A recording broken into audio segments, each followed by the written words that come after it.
Aujourd'hui, nous parlons d'assurance vie luxembourgeoise. Dispositif unique en Europe, l'assurance vie luxembourgeoise se distingue de l'assurance vie à la française en offrant aux épargnants un niveau de protection maximale.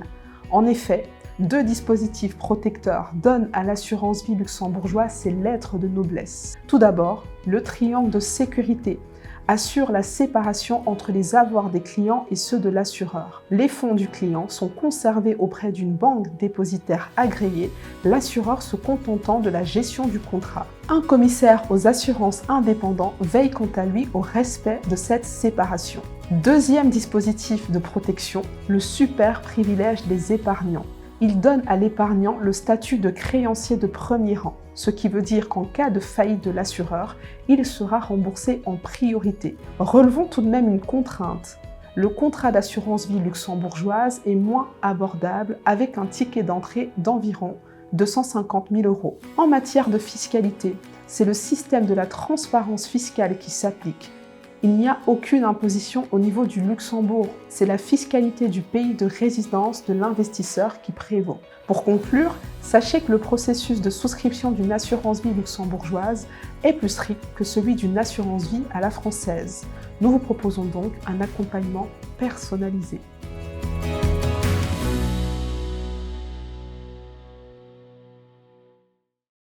Bonjour à tous, aujourd'hui on va parler de compte titres ordinaire. C'est un compte d'investissement qui permet de détenir et de gérer des titres financiers avec une plus grande liberté et flexibilité pour le choix des actifs, à l'inverse du PEA qui est limité aux titres européens. Le CTO peut contenir notamment des actions de sociétés cotées ou non cotées, des obligations, des fonds d'investissement comme les ETF, des produits dérivés, des warrants. C'est cette flexibilité qui le rend intéressant en complément d'un PEA par exemple pour chercher de la diversification dans votre portefeuille sans limitation en matière de montant ou de type d'actifs. L'avantage principal du compte titre est son ouverture aux marchés internationaux. Il ne bénéficie cependant pas de l'enveloppe fiscale avantageuse du PEA, vous êtes imposé sur les dividendes et les plus-values réalisées au titre du prélèvement forfaitaire unique, PFU, ou barème progressif de l'IR si c'est plus avantageux pour vous. Il y a également des frais liés à la gestion du compte, de courtage, de garde. Vous pouvez déléguer la gestion du compte auprès d'un professionnel ou le faire à titre privé en toute autonomie si vous le souhaitez. Pour plus d'informations, n'hésitez pas à nous solliciter.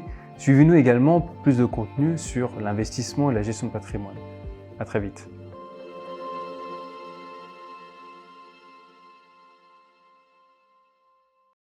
Aujourd'hui, nous abordons la thématique du déficit foncier. Le déficit foncier est un dispositif défiscalisant qui permet à un investisseur d'acquérir un bien immobilier locatif dans l'ancien et de déduire de ses revenus globaux le montant des travaux réalisés pour le rénover. Voici comment cela fonctionne.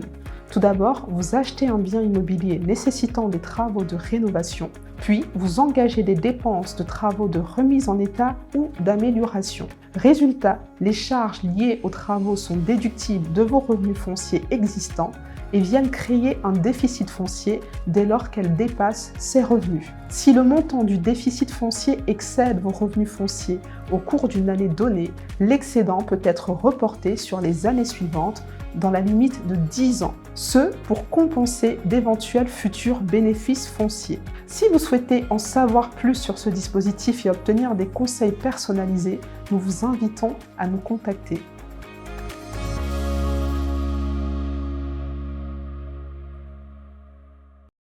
Aujourd'hui, nous abordons un sujet financier, celui des GFF, GFV et GFI. Alors, qu'est-ce que c'est ? Il s'agit d'acronymes correspondant à 3 dispositifs permettant d'investir dans des actifs tangibles. Actifs tangibles que sont la forêt, la vigne, tout en bénéficiant d'avantages fiscaux. Commençons par évoquer les groupements fonciers forestiers GFF. Ils permettent aux particuliers d'acquérir des parts dans un groupement qui détient et gère des parcelles de forêt en vue de les valoriser sur le long terme. Quant au GFV, groupement foncier viticole, ils permettent aux investisseurs d'acquérir des parts dans un groupement qui détient et exploite des vignobles en vue de produire du vin ou de vendre des terres à terme avec une plus-value potentielle. Pour finir, le GFI, groupement forestier d'investissement, est axé sur les forêts privées destinées à l'exploitation commerciale du bois ou à la production énergétique renouvelable. En contrepartie de leur investissement, des avantages fiscaux sont octroyés aux investisseurs. Une réduction d'impôt sur le revenu de 18 à 25% du montant investi. Bien sûr, cette réduction est plafonnée. Une exonération au titre des droits de succession et de l'impôt sur la fortune immobilière à hauteur de 75%. Si vous souhaitez obtenir des informations précises sur ces types d'investissements, n'hésitez pas à nous contacter.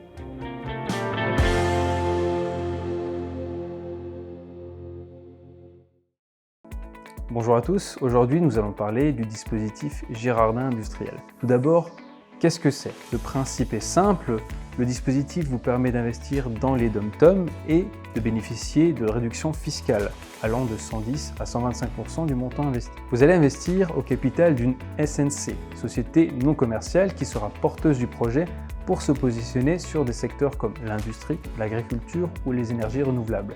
Le dispositif a une durée de 5 ans, mais l'avantage fiscal qui en découle n'est perceptible qu'une fois en one shot, au moment de votre déclaration fiscale de l'année suivant l'investissement. Dans ce type d'opération, le choix du partenaire est primordial pour s'assurer du bon fonctionnement de votre investissement, notamment en s'assurant que les différentes garanties possibles sont bien présentes, comme la garantie de bonne fin fiscale par exemple. Ce type d'investissement comprend évidemment des risques, deux principalement. Juridique, dans un premier temps, en cas de requalification, vous perdez l'avantage fiscal, et économique, en cas de dépôt de bilan de la société exploitante. D'où la nécessité de bien sélectionner le partenaire, donc n'hésitez pas à nous solliciter et suivez-nous pour plus de contenu sur l'investissement et la gestion de patrimoine.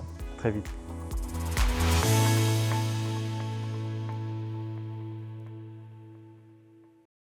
Aujourd'hui, je vous propose d'aborder un sujet d'ordre réglementaire très important. Il s'agit du statut de CIF, conseiller en investissement financier. Le CIF est un professionnel qui exerce des fonctions de conseil. Il en a plusieurs. Tout d'abord, le conseil en investissement portant sur les produits financiers, le conseil sur la réalisation de services d'investissement tels que la réception, transmission d'ordre ou encore la gestion de portefeuille pour compte de tiers. Un autre volet de sa mission est le conseil portant sur la réalisation d'opérations sur biens divers, par exemple l'investissement en vin ou encore dans les bois et forêts. Le statut CIF est un statut réglementé, ce qui est gage de protection pour vous, épargnants.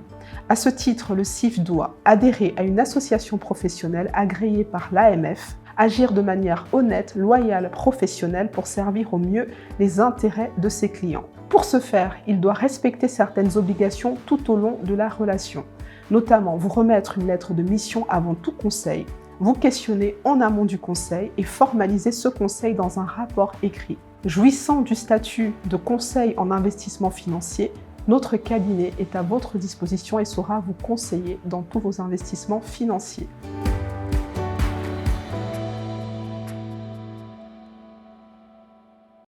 Bonjour à tous, aujourd'hui nous allons parler d'OBO, aussi appelé vente à soi-même. Le mécanisme consiste à vendre un bien que vous avez en nom propre pour le revendre à une société SCI dont vous êtes actionnaire avec votre famille par exemple. Cette opération peut être intéressante pour plusieurs raisons. Premièrement, pour récupérer des liquidités issues de la vente de votre bien à la SCI. Ensuite, cela permet de restructurer votre patrimoine et anticiper la transmission du bien au travers d'une donation en démembrement des parts sociales. Enfin, vous pouvez réinvestir les liquidités en fonction de vos objectifs patrimoniaux, en assurance vie par exemple. Cette opération a un coût, notamment pour des frais de mutation et d'enregistrement auprès d'un notaire, autour de 7,5%, du prix de vente, une éventuelle plus-value si c'est un bien locatif après l'abattement selon la durée de détention, ou encore des frais issus de la création de la SCI. Il ne faut cependant pas négliger les risques associés, notamment d'abus de droit en évitant une requalification pour une intention purement fiscale, ou encore être attentif sur la valeur réelle du bien au moment de la vente avec l'évaluation de plusieurs professionnels. N'hésitez pas à nous solliciter pour ce type d'opération et à très vite pour d'autres vidéos sur l'investissement et la gestion de patrimoine.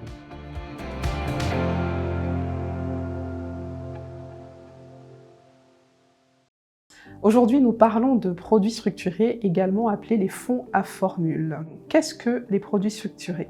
Il s'agit d'un placement à durée définie dont la valeur de remboursement dépend de l'évolution d'un actif financier appelé sous-jacent et est déterminée selon une formule de calcul connue lors de la souscription.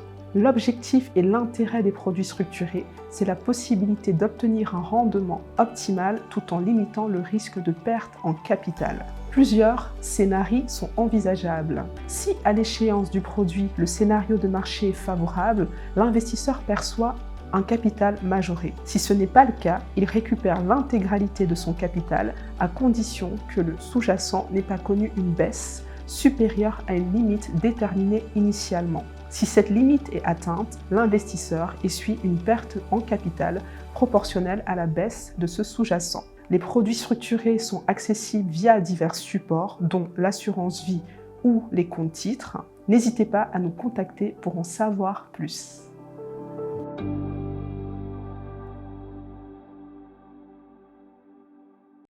Bonjour à tous, aujourd'hui nous allons parler de prêt relais. Le principe est simple, vous souhaitez acquérir un bien tout en ayant encore votre ancien logement en vente, vous allez donc contracter un prêt relais auprès d'un organisme bancaire pour pouvoir acquérir le bien que vous convoitez. La durée maximale pour ce type d'opération est de 12 mois, reconductible une fois, soit 2 ans au total, période durant laquelle vous devez vendre votre ancien logement. Le montant accordé peut aller jusqu'à 80% du prix de bien que vous souhaitez vendre.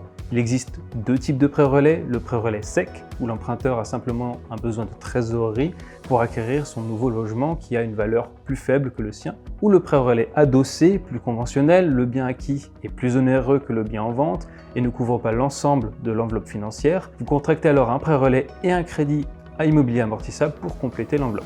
On le combine régulièrement avec une franchise totale pour attendre justement la vente de ce bien. Le prêt relais présente plusieurs avantages, notamment de ne pas passer à côté d'une bonne opportunité, éviter de brader votre bien pour un souci de temps et éviter la location avant la nouvelle acquisition. Il faut noter que le taux appliqué est généralement plus important qu'un prêt classique, mais offre une plus grande souplesse également. N'hésitez pas à nous solliciter dans ce projet d'acquisition pour un accompagnement global dans votre financement. À très vite pour d'autres vidéos sur l'investissement et la gestion de patrimoine.